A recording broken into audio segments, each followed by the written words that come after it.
Hello student, how are you? Myself Sandeep Ajudia. Tapovan group of school તરફથી આપ સૌનું હાર્દિક સ્વાગત છે. ગણમાં આગળ વાત કરીએ આપણે તો કાલે ગણ વિશે થોડોક બેઝિક પરિચય મેળવ્યો હતો. આજે ગણને દર્શાવવાની મુખ્યત્વે બે રીત છે. એમાંની પહેલી રીત યાદીની રીત. યાદીની રીત જેને રોસ્ટર ફોર્મ અથવા તો ટેબ્યુલર મેથડ કહેવામાં આવે છે. હવે આ રીતમાં ગણના ઘટકોને અલ્પવિરામ દ્વારા છૂટા પાડવામાં આવે અને ધનુષ કાઉન્સમાં લખવામાં આવે, છગડિયા કાઉન્સમાં લખવામાં આવે છે. ઉદાહરણ તરીકે કોઈ એક ગણ આપેલો છે AEIOU, તો આ તમે જે ગણ લખો આ ગણ તમે યાદીની રીતે લખો. અત્યાર સુધી જે આપણે આગળના લેક્ચરમાં બધા ગણ લખતા હતા ને, સંખ્યાઓના ગણ, એ બધા યાદીની રીતે જ લખતા હતા. હવે આપણે શીખશું ગુણધર્મની રીતે કઈ રીતે લખાય.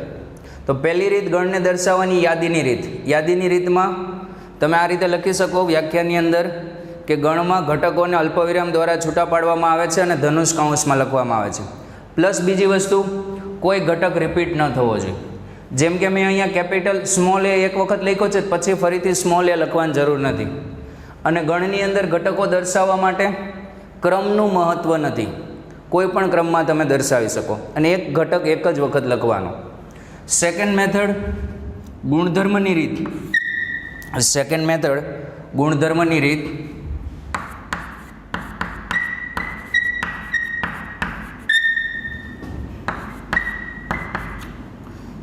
Set builder method. તો સેટ બિલ્ડર ફોર્મ એમ પણ કહી શકો. હવે આમાં આ મેથડની અંદર ગણને એના કોઈ ચોક્કસ ગુણધર્મ દ્વારા દર્શાવવામાં આવે. ગણનો કોઈ એક ચોક્કસ ગુણધર્મ હોય તેનાથી દર્શાવવામાં આવે. જેમ કે આ ગણ આપણે લખ્યો છે, એક ઉદાહરણ લઈએ. આ ગણ આપણે લખ્યો છે યાદીની રીતે, AEIOU.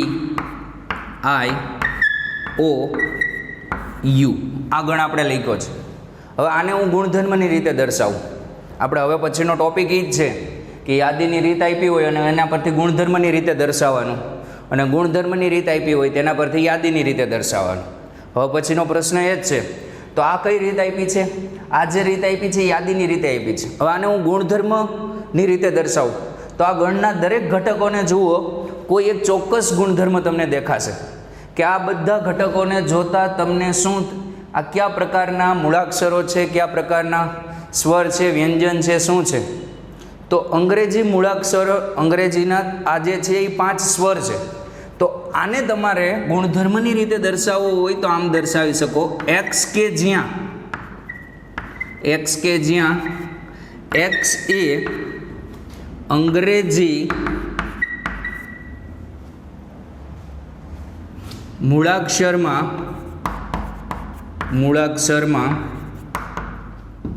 સ્વર છે. તમે અહીંયા બાજુમાં જ લખજો, વાંધો નહીં. એક્સ કે જ્યાં એક્સ એ અંગ્રેજી મૂળાક્ષરમાં શું છે? સ્વર છે. આ બંને અલ્ટરનેટિવ હવે તમે સમજી શકો. આ યાદી પરથી ગુણધર્મ થયું અને આ ગુણધર્મ પરથી યાદી થયું. ગુણધર્મની રીતમાં આ રીતે લખવાનું. એક્સ, તો કે એક્સ શું છે? તો કે આ છે. હવે સમજો કે આ રીતે બીજું એક ઉદાહરણ લઈએ. એક ઉદાહરણ તો આ હતું જ, તે આપણે કન્વર્ટ કરવાનું બીજું ઉદાહરણ લઈએ. સેકન્ડ નંબરનું 1 2 3 4 5. ચલો, આ એક ગણ આપેલો છે, સાદો ગણ આપેલો છે એકદમ. કઈ રીત આપેલી છે? યાદીની રીત. બનાવો ગુણધર્મની રીતે. અને તો ગુણધર્મની રીતે બનાવવા માટે જુઓ આમાં શું દેખાય છે. તો 6 થી નાની પ્રાકૃતિક સંખ્યા દેખાય છે આની અંદર. જે સંખ્યા છે તો આને આપણે આમ લખી શકીએ, x કે જ્યાં x એ 6 થી નાની શું દર્શાવે છે? પ્રાકૃતિક સંખ્યા દર્શાવે છે, પ્રાકૃતિક સંખ્યા દર્શાવે. અથવા ખાલી એટલું લખો તોય ચાલે કે એક્સ કે જ્યાં અને જ્યાં વચાશે એક્સ એ 6 થી નાની પ્રાકૃતિક સંખ્યા છે. ખ્યાલ આવ્યો? આ રીતે આપણે કન્વર્ઝેશન સ્ટાર્ટ કરીએ. હવે 1 by 1 ટેક્સ્ટ બુકમાંથી પ્રશ્ન નંબર 3 જોઈએ. પ્રશ્ન નંબર 3 આપેલો છે કે નીચેના ગણની યાદીની રીતે લખો. તો નીચેના ગણની યાદીની રીતે લખવા માટે આપણો પહેલો પ્રશ્ન આ છે. એ ગણ આપેલો છે એક્સ કે જ્યાં એક્સ એ પૂર્ણાંક છે, એક્સ કે જ્યાં એક્સ એ પૂર્ણાંક છે, તથા આપેલું છે -3 less than x less than 7, -3 less than x less than 7. ચલો, પ્રશ્ન નંબર 3માં એમ કીધું છે યાદીની રીતે લખો. એટલે આપેલું કઈ રીતે હશે? ગુણધર્મની રીતે. આ ગુણધર્મની રીત આપેલી છે, આના ઉપરથી યાદીની રીતે લખવાનું છે. એક્સ તમારે કેવો લેવાનો છે? પૂર્ણાંક લેવાનો છે. હવે પૂર્ણાંકમાં તમને ખબર હોવી જોઈએ ધનય આવે ઋણય આવે, પણ પોઈન્ટવાળી સંખ્યા આવશે નહીં. અને એક્સની કિંમત કોની વચ્ચે હોવી જોઈએ? -3 અને 7ની વચ્ચે હોવી જોઈએ. ચલો, તો આ ગણને આનો આન્સર લખવાની શરૂઆત કરીએ. અહીંયા નીચે હું એક્ઝેક્ટ એનો આન્સર લખું છું. કઈ રીતે? યાદીની રીતે. ચલો, -3 લખું. -3 પહેલાં તો પૂર્ણાંક છે. -3 પૂર્ણાંક છે, પણ આમાં નથી. આ વિવૃત અંતરાલ છે. જુઓ, અહીંયા ઇક્વલ્સ ટુ નથી કરેલા. દેખાય છે? માટે -3 નહીં આવે. -3 પૂર્ણાંક તો છે જ, પણ આ અસમતામાં સમાવેશ નથી એનો, તો -3 નહીં આવે. ચલો, -3 પછી આ સાઈડ આવો થોડાક, તો -2 તમારે -3 અને 7 વચ્ચેની બધી પૂર્ણાંક સંખ્યાઓ લખવાની. તો કઈ આવે? -2 -1 0 1 2 3 4 5 6 આ બે સંખ્યા નહીં આવે, અને પોઈન્ટવાળી સંખ્યા નહીં આવે. તો ગણની અંદર તમારે જવાબ આવશે. શું જવાબ આવશે આની અંદર યાદીની રીતે લખવામાં? -2 -1 0 1 2 3 4 5 and 6. ખ્યાલ આવ્યો? આ રીતે તમારે વિચારીને લખતું જવાનું. ક્વેશ્ચન નંબર 2 આપેલો છે એક્સ કે જ્યાં એક્સ એ 6 થી નાની પ્રાકૃતિક સંખ્યા છે. 6 થી નાની પ્રાકૃતિક સંખ્યા. ચલો, 6 થી નાની પ્રાકૃતિક સંખ્યા બોલો. એક્સ એવો એક્સ લખવાનો કે 6 થી નાની પ્રાકૃતિક સંખ્યા બોલો. અહીંયા આપણે હમણાં લખેલું હતું, જો આ રિવર્સ છે. 6 થી નાની પ્રાકૃતિક સંખ્યા 0 આવે નહીં. 0 પ્રાકૃતિક સંખ્યામાં આવશે નહીં. 1 1 2 3 4 5 6. 6 થી નાની કીધું છે એટલે 6 ને ઇન્ક્લુડ કરવાના નથી. 1 થી 5 સુધીની જ આવશે. પ્રશ્ન નંબર 3, એક્સ એ જેના અંકોનો સરવાળો 8 થતો હોય તેવા 2 અંકોની સંખ્યા છે. ગણ આને બી નામ આપેલું છે. અહીંયા સી ગણમાં આ રીતે આપેલું છે એક્સ એ કે જેના અંકોનો સરવાળો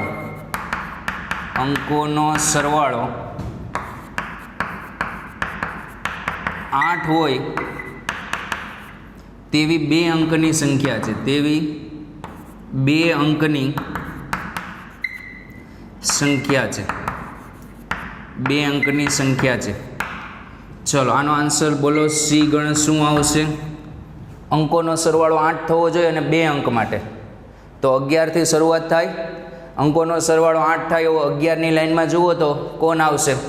તો 17 આવશે. જુઓ, 2 અંકની સંખ્યા અને અંકોનો સરવાળો 8. પછી 11ની લાઈનમાં એક જ સંખ્યા આવશે, બીજી કોઈ સંખ્યા નહીં આવે. હવે 21 22 23 વાળી હરોળમાં જુઓ તો એમાં આવશે અહીંયા અંકોનો સરવાળો 8 થવો જોઈએ, તો 21 22 વાળી હરોળમાં જુઓ તો એની અંદર આવશે 26, 6 ને 2 8 અને 2 અંક 35, પછી 3 ની હરોળમાં 35, 5 ને 3 8, પછી 44, પછી આગળ 53, 62, 71, 71, પછી 80. x શું હતો કે જેના અંકોનો સરવાળો 8 હોય તેવી 2 અંકની સંખ્યા છે. તો 11 થી શરૂઆત કરો તો સૌપ્રથમ સંખ્યા 8 સરવાળો થાય એવી 17 આવે, પછી 2 ને 6 8, 5 ને 3 8, 4 ને 4 8, 5 ને 3 8, 6 ને 2 8, 7 ને 1 8, 8 ને 1 0, 8 ને 0 8, પછી 81 નહીં આવે કારણ કે તેમાં 9 થઈ જશે, પછી સરવાળો વધતો જ જશે. તો આપણો આન્સર અહીંયા સુધીનો આવશે. પ્રશ્ન નંબર 4.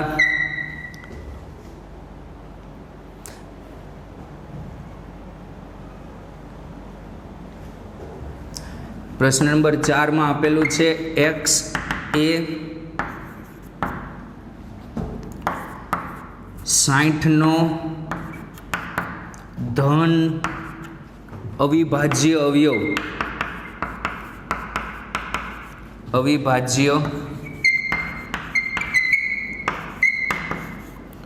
છે. ચલો 60 ના અવયવ પાડો. તો 60 ના અવયવ પાડવા માટે યાદ છે કઈ રીતે? ચલો 2 વડે ભાગો એટલે 30 થાય, પછી 15, પછી 5 ને 3. તો જુઓ તો અહીંયા 2 ગુણ્યા 2 4, 4 પચા 20, 20 ગુણ્યા 3 60. એટલે 60 ના અવિભાજ્ય અવયવ એટલા આવશે. પણ મેં શું કીધું હતું? ગણમાં કોઈ ઘટક રિપીટ કરવો નહીં. ગણમાં કોઈ ઘટકને રિપીટ કરવાનો નથી. તો અહીંયા તમારે 3 જ ઘટક લખવાના થશે. કયા 3 ઘટક લખવાના થશે? 2, 5 અને 3. તો અહીંયા આપણે લખી શકશું આ રીતે. આના આન્સરમાં 2, 5 અને 3. તમને એમ થાય 3 પહેલાં લખો, કોઈ વાંધો નથી. 2, 3, 5 એ ચાલે. 60 ના ધન અવિભાજ્ય અવયવ, તો આટલાય વસ્તુ આવશે. પછીનો પ્રશ્ન, ટ્રિગોનોમેટ્રી શબ્દનો મૂળાક્ષરોનો ગણ. પ્રશ્ન 5 ઈ ની અંદર આપેલું છે, ખાલી એટલું જ આપેલું છે.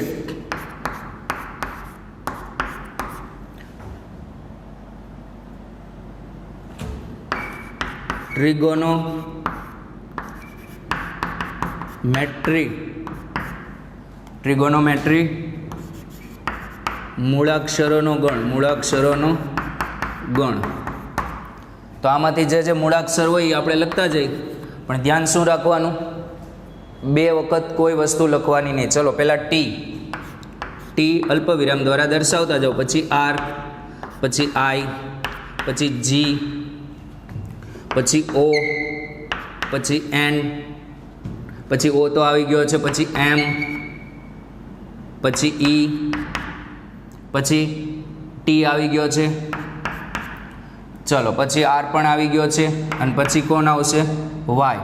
ટી આવી ગયો છે એટલે બીજી વાર લખવાની આપણે જરૂર છે નહીં. તો અહીંયા આવશે વાય.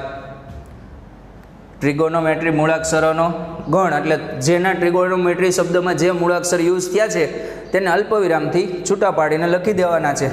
તો પ્રથમ ટી, પછી આર, પછી આઈ, પછી જી, પછી ઓ, પછી એન, પછી પાછો ઓ લખવાનો નહીં, ફરીથી રિપીટ નહીં કરવાનો.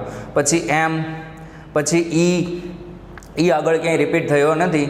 પછી ટી રિપીટ થઈ ગયો છે, પછી ઈ, પછી ટી આગળ રિપીટ થઈ ગયો છે, અને આર પણ રિપીટ થઈ ગયો છે. ટી આર બંને આવી ગયા છે. વાય બાકી હતો તો લાસ્ટમાં વાય લખી દીધો. છઠ્ઠો પ્રશ્ન છે આવો જ તે, બેટર શબ્દના મૂળાક્ષરોનો ગણ. તો એ તમે પ્રયત્ન કરી લેજો. આ જે વસ્તુ હતું એ આપણે કઈ રીતે લખ્યું? ગુણધર્મની રીતમાંથી યાદીની રીત. હવે આના પછીનો પ્રશ્ન એવો છે, યાદીની રીતમાંથી ગુણધર્મની રીત. એ પ્રયત્ન કરીએ. આમાં હજી એક છઠ્ઠો પ્રશ્ન બાકી છે કે એપ ગણ આપેલો છે, બેટર શબ્દના મૂળાક્ષરોનો ગણ. એ તમે જાતે પ્રયત્ન કરી લેજો. ઓકે, આ કોપી કરી લો.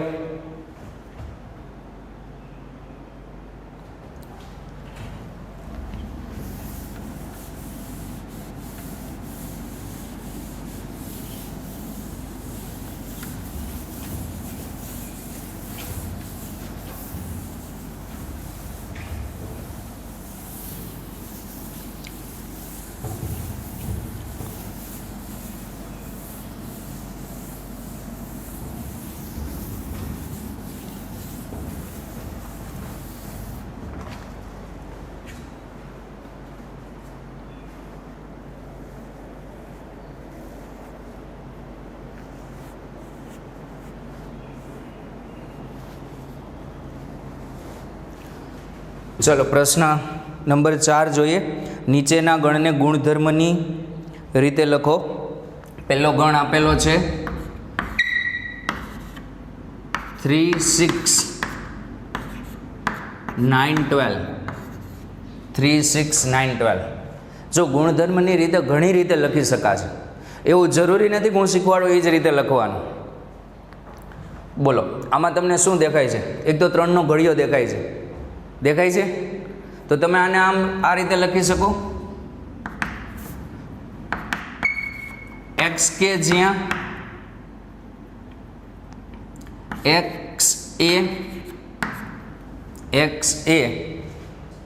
એક્સ એ 3નો ગુણક છે. ચલો 3નો ગુણક છે એટલું લખ્યું. એક્સ કે જ્યાં એક્સ એ 3નો ગુણક છે તો ખબર આ બધા 3ના ગુણક જ છે. પણ 15 એ 3નો ગુણક થાય, પણ આમાં 15 છે નથી. તો તમારે આ રીતે અહીંયા બાજુમાં એક વસ્તુ કન્ડિશન મૂકવી પડે કે એક્સ બિલોંગ્સ ટુ એન અને એક્સની કિંમત 5થી નાની. એક્સની કિંમત 5થી નાની. એક્સ કેવો લેવાનો? પ્રાકૃતિક લેવાનો. પ્રાકૃતિક એટલે કઈ 1, 2, 3, 4 આ બધા લેવાના. ખાલી 3નો ગુણક લખું ને તો 3ના ગુણકમાં 15 આવે ને ઉપરના ગણમાં આપણે 15 આપેલા નથી. તો મેં અહીંયા શું કર્યું? એક્સની કિંમત, અથવા તમે અહીંયા આમ પણ લખી શકો કે જ્યાં એક્સ બરાબર આમ પણ લખી શકો 1, 2, 3, 4. 1, 2, 3, 4. એક્સની કિંમત 1 થી 4 એમ પણ લખી શકો, અથવા આ રીતે પણ લખો તો વધારે સારું. એક્સ પ્રાકૃતિક હોવો જોઈએ અને એક્સ પાછો કોનાથી નાનો હોવો જોઈએ? 5થી નાનો. સર 5થી નાનો? 5થી નાનો એટલે અહીંયા સોરી, એક્સ એ 3નો ગુણક છે અને એક્સની કિંમત 3ના ગુણક લેવાના અને 5થી નહીં, સોરી, કોનાથી નાના લેવાના? 13થી નાના. કારણ કે 13થી નાના 3ના ગુણક વિચારો, 3, 6, 9, 12. પછી અહીંયા તમે 14થી નાના લખો તો એ જવાબ આચો પડે, કારણ કે 14થી નાનાની અંદર 13 આવશે. ગુણક 3ની અંદર 3નો ગુણક 13 થશે નહીં. ખ્યાલ આવ્યો? 3, 6, 9, 12 આ બધા 3ના ગુણક હતા. અને કેવા 3ના ગુણક હતા? પ્રાકૃતિક. અને કોનાથી નાના હતા? 13થી નાના હતા. ચલો પછી બીજો પ્રશ્ન 2, 4, 8, 16, 32. અથવા ચલો આને બીજી રીતે તમારે દર્શાવવું હોય તો કઈ રીતે દર્શાવી શકો? ગાણિતિક સ્વરૂપમાં દર્શાવીએ આપણે. એક આ રીત તો છે જ. ચલો બીજી રીત આ એક્સ કે જ્યાં ગાણિતિક સ્વરૂપમાં દર્શાવો. બોલો કઈ રીતે દર્શાવી શકો? 3x. આને શું લખી શકો? એક્સ કે જ્યાં 3x અને એક્સની કિંમત ક્યાંથી ક્યાં લખવાની? 1 થી 4. 1, 2, 3, 4. અને અહીંયા 1, 2, 3, 4 મૂકો એટલે આ આવી જશે. એક મેથડ આ પણ થઈ શકે. એટલે તમારી રીતે ઇન શોર્ટ જવાબ આ આવવો જોઈએ 3, 6, 9, 12. ચલો બીજો પ્રશ્ન 2, 4, 8,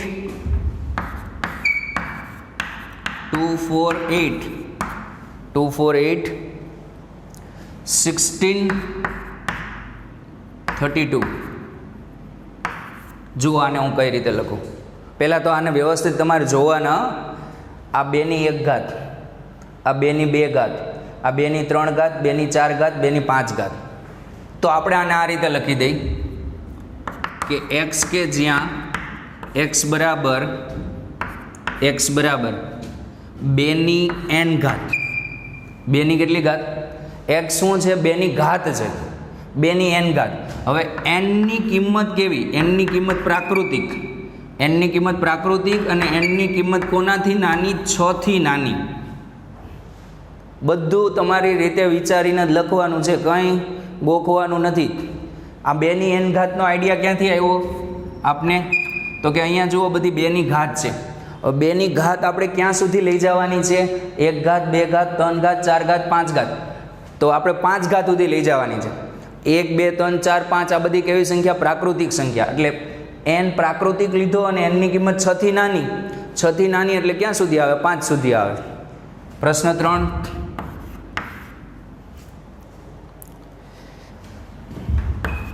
5, 25, 5, 25, 125, 5, 25, 125, 625.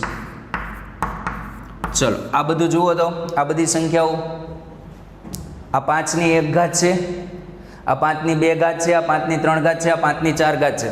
તો આને આપણે આમ લખી શકીએ x કે જ્યાં x બરાબર 5ની n ઘાત, 5ની n ઘાત, n બિલોંગ્સ ટુ n, અને ક્યાં સુધી જવાનું છે 4 ઘાત સુધી. તો n ની કિંમત કોના કરતાં નાની? 5 કરતાં નાની. n ની કિંમત 5 કરતાં નાની. 5 નથી લેવાના. 5ની 1 ઘાત આવી ગઈ, 2 ઘાત આવી ગઈ, 3 ઘાત આવી ગઈ, 4 ઘાત આવી ગઈ, 5 નથી લેવાના. જો આ જ વસ્તુને બીજી રીતે તમે આમ પણ લખી શકો, n ની કિંમત 6 કરતાં નાની એટલે આપણે 5 સુધી લેવાની છે ને, તો આમ પણ લખી શકાય n less or equals to 5. આ બંને વસ્તુ સેમ જ થાય આ કેસમાં. અને અહીંયા લખી શકો n less or equals to 4, પણ આ જ કેસમાં બિલોંગ્સ ટુ n વાળા કેસમાં જ સેમ થશે. ચલો આગળ વધીએ. પછી આપેલું છે 2 4 6. 2 4 6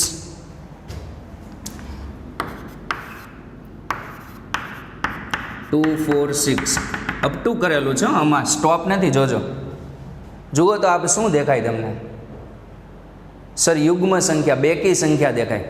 તો લખી દો કે x કે જ્યાં x એ બેકી અથવા કેવી યુગ્મ, બેકી અથવા તો યુગ્મ પ્રાકૃતિક સંખ્યા, યુગ્મ પ્રાકૃતિક સંખ્યા x કે જ્યાં x એ યુગ્મ પ્રાકૃતિક સંખ્યા દર્શાવે છે, અથવા સંખ્યા છે એમ પણ લખો તો પણ ચાલે. પ્રશ્ન 5.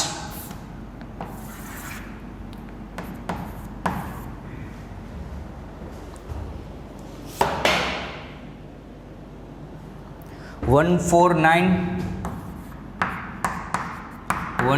nine up to 100. ધ્યાનથી જોજો શું દર્શાવે છે. આ શું લખ્યું છે? 1 નો વર્ગ, આ 2 નો વર્ગ, આ 3 નો વર્ગ. દેખાય છે? તો આને આમ લખી શકી x કે જ્યાં x બરાબર n સ્ક્વેર, n સ્ક્વેર વર્ગ છે ને, 1 નો વર્ગ, 2 નો વર્ગ, 3 નો વર્ગ, ઘાતમાં વર્ગ જ રહે છે, આધાર ચેન્જ થાય છે. અને અહીંયા આ બે કેસમાં શું હતું જુઓ, આધારમાં અહીંયા 2 જ રહેતા હતા, અહીંયા આધારમાં 5 જ રહેતા હતા, ઘાત ચેન્જ થતી હતી, ઘાતમાં બદલાવ આવતો હતો. આમાં આધાર બદલે છે, 1 નો વર્ગ, 2 નો વર્ગ, માથે તો વર્ગ જ રહે છે, ઘાત તો વર્ગ જ છે. તો હવે અહીંયા n બિલોંગ્સ ટુ n, બધી પ્રાકૃતિક સંખ્યાનો જ વર્ગ છે.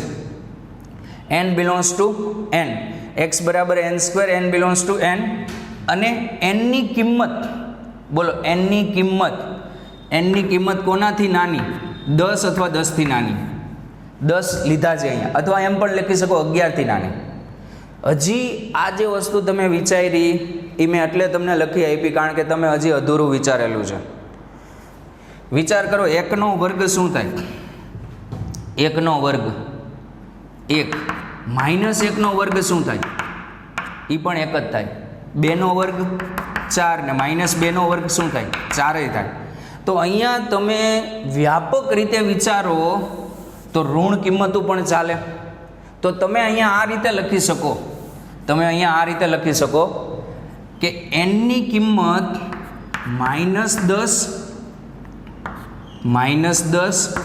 અને +10 ની વચ્ચે, અને n બિલોંગ્સ ટુ z. આમ લખી શકો. ઋણ કિંમતોનો વર્ગ પણ પ્લસ જ આવવાનો છે. વિચારજો જરાક. શું લખ્યું મેં? n ની કિંમત જુઓ તો ક્યાંથી ક્યાં લીધી? -10 થી +10 ની વચ્ચે.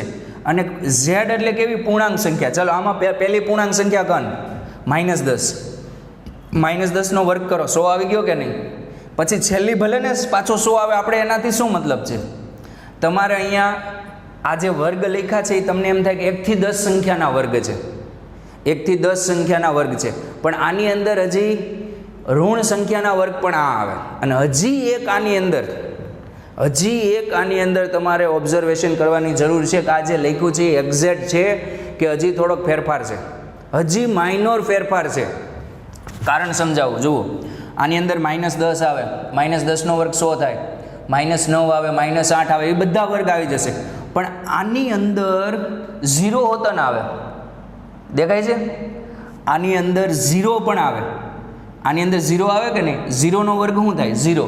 આમાં 0 છે નથી, તો આપણે અહીંયા હજી એક્સ્ટ્રા કન્ડિશનમાં દર્શાવવું પડશે કે n is not equals to 0. n 0 લેવાના નથી. ખ્યાલ આવ્યો?